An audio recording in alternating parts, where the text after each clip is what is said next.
السلام عليكم ورحمة الله وبركاته. أشياء مركبوني جل تمتوتنا في كبجمتوتا وموترومو ركبوتي كان لا ركبوتي با إبريد ودك تيجي ديزاين يدات إنه فكين يفهمكم متري تكا لما سدي تاكو سدي تكا لما سديه afur jechuudha taakku afur argitanii garaagarummaa inni qabu rakabooti duraanii guddaa fi ka ammaa san jechuudha diizaayinii isaa ka garaa keessaa kan argartani layyatti ka jedhi baay'ee tokko ka bareedu jechuudha argitanii tajaajila fi ka gubbaa kun tokko jechaadha gatiin isaa birrii 1000 baay'ee bareeda rakabooti baay'ee bareedu diizaayinii isaa garaa keessaa kan argitanii baay'ee tokko bareeda jechuudha akkanattuu bareedaatu garaa keessaallee diimlaayitii qaba garaan isaa keessi diimlaayitii qaba ammoo iyyuu sufraa addaatu dhufe kama isa fakkaatu jechuudha argitanii kunillee isumaan ta'e kunillee diimlaayitii garaa keessaa qaba garuu gatiin isaallee kanaa gadi 3500 gatiin isaallee kanaa gadi diizaayiniin kanuma jechuudha wanti guutuun isaa kanuma kam guddina wal caala guddina waan wal caalu jecha gatiin isaallee wal caale kun ammoo baay'ee guddaadha ol dheeratallee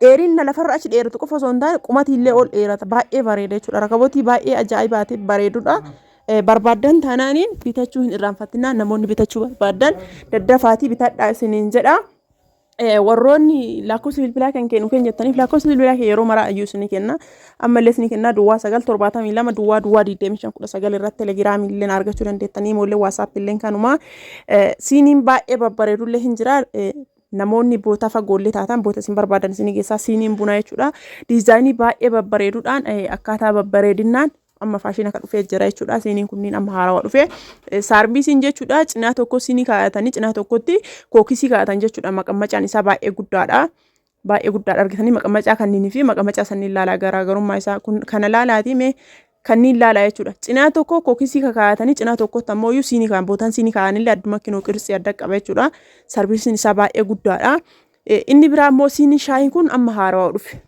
argitanii siiniin shaayii kun amma haarawaa dhufe gimmaashni isaa birrii 1000 guutuun isaa ammoo birrii 2000 jechuudha baay'ee bareeda argaartanii akkuma isin argitan kana jechuudha baay'ee tokko bareeda jechuudha warqaammaadha warqaammaan isaallee ka haqatu miti oriijinaaliidha siinii shaayii baay'ee bareeduudha faashina dhufe amma dhufe haga dhufe amma guyyaa lama jechuudha nam tokko namni itti fayyadame hin jiru kun ammoo siinii bunaate jechuudha akkana fakkaatti isin ammoo as keessaa ka barbaadan laalaati akkana fakkaatti siinii shaayii kuni amma dhufe jechuudha akka burcuqqoo warqaammaa sanii baay'ee tokko bareeda homaa takka waan haqatu miti oriijinaaliidha jechuudha daddafaa bitadhaati gatiin isaa osoo hin dabalin dafaa bitadhaa isiniin jedha hiqaan yeroo jalqabaa osoo akka jalqabaatiin dhufe jechuudha hiqaa oriijinaaliidha lamoo ammoo yeroo deddeebisan irratti lammaffaa isaa fidanii jalqaba ka fidan ammoo yeroo jalqaba ka fidan oriijinaalii fidan jechuudha akkana fakkaataa daddafaa bitadhaa isiniin jedha maashaallah meeshaa baay'ee babbareedu meeshaa oriijinaaliidha dafaa bitadhaa namoonni bitachuu barbaadanii bitadhaa gatiin isaallee booda hin dabalallee deebi'eeyyuu hiqaan jalqaba dhufuu fi kamaayiirra dhufullee tokko miti wanti isin beekuu qabdan siiniin kun namoonni siinii bunaa nama gurguddaa yoo itti dhufuuf saalfatan siinii kana bitadhaa isiniin jedha siinii bunaati argitanii baay'ee gurguddaadha baay'ee bareeddiillee akkasumattuyyuu istaayiliin isiillee hin bareeddi jechuudha daddafaati bitadhaa isiniin jedha keessumaayyuu namoonni gurguddaan haadholeen keenya abbooleen keenya yeroo nu dhufan jechuudha ittachi hiixachuu hin saalfannaa siinii xixiqqaa ittachi hiixachuun saalfannaa sababa saniif jecha bitadhaa isiniin jedha burcuqqoo warqaammaa jechuudha diizaayinii isin barbaadanii argitanii diizaayinii isin barbaadanii jira jechuudha diizaayinii baay'ee babbareedaan layyatti ka jedheen jira namoonni bitachuu barbaadan bitadhaa isiniin jedha ammallee deebi'ee makarajii aananii ta'ee jechuudha abbaa gadaatiin baay'ee bareedu jira kinuuti gargaartanii abaa'uudhaan jira jechuudha abbaa gadaatiin barbaadanii abaa'uudhaan barbaadanii ka baay'ee babbareedu jira ka aananiiti jechuudha kinoo firee 12 qaba ka aananii qaba ka sukkaaraa qaba jabanaa xiqqashuu qaba jechuudha jabanaa guddaa fi xiqqoo qaba baay'ee bareeda namoonni bitachuu barbaadan daddafaa bitadhaa isiniin jedha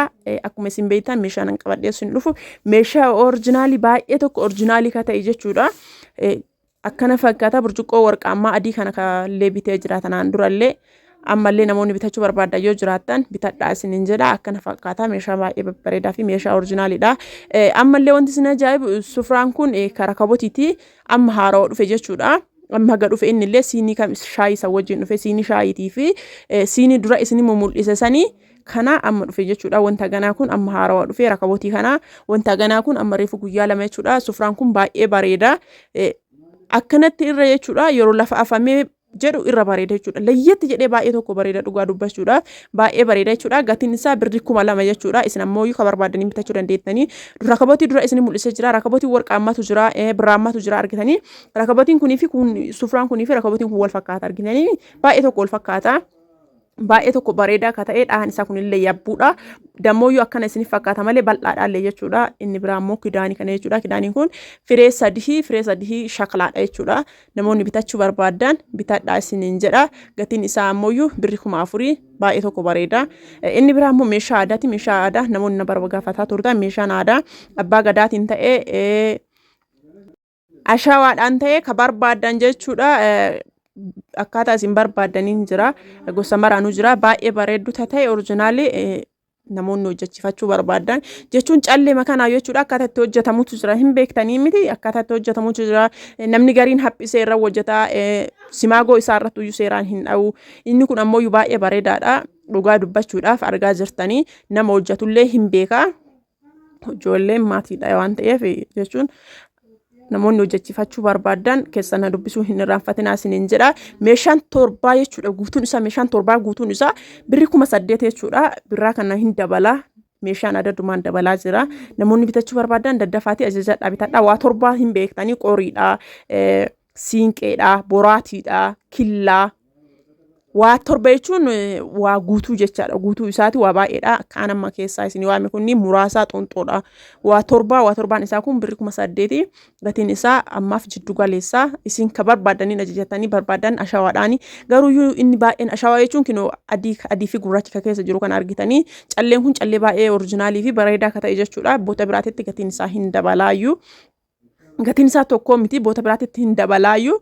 Garuuyyuu asitti ammoo gatiin isaa maashaallaadha baay'ee maashaallaadha. Boota kana yoo beektan hin beektanii tanaan dura ammoo meeshaa uffata aadaa isiniif waraabee ture boota kanatti jalqabarra jechuudha. Akkana fakkaataa namoonni bitachuu barbaadan daddafaa bitadhaa isiniin jedha. Inni biraa ammoo istoofiidha. Istoofii abbaa lamaa kana.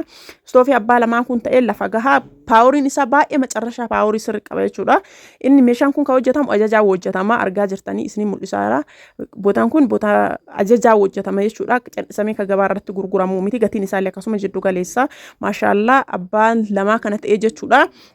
Ka gurguramuu fi ka ajajaa hojjetamu garaagaraa maalum garaagarummaan isaa maali yoo jettan bakkee maaxafaa fi maabrahaa kana jechuudha. Isa kana illee ajajaa yoo hojjechiiftan seeraan namaa hojjetama eelee kana illee jechuudha. Garaa isaa kana keessatti tuuttaa galaa waan galuutu jira carqii galuutu jira. Inni sun ammoo ajajaa yoo hojjechiifan seeraan itti namaa hojjetan jechuudha. Yabbisanii namaa hojjetanii ka callisanii bitan sun homaayyuu hiika hin qabu.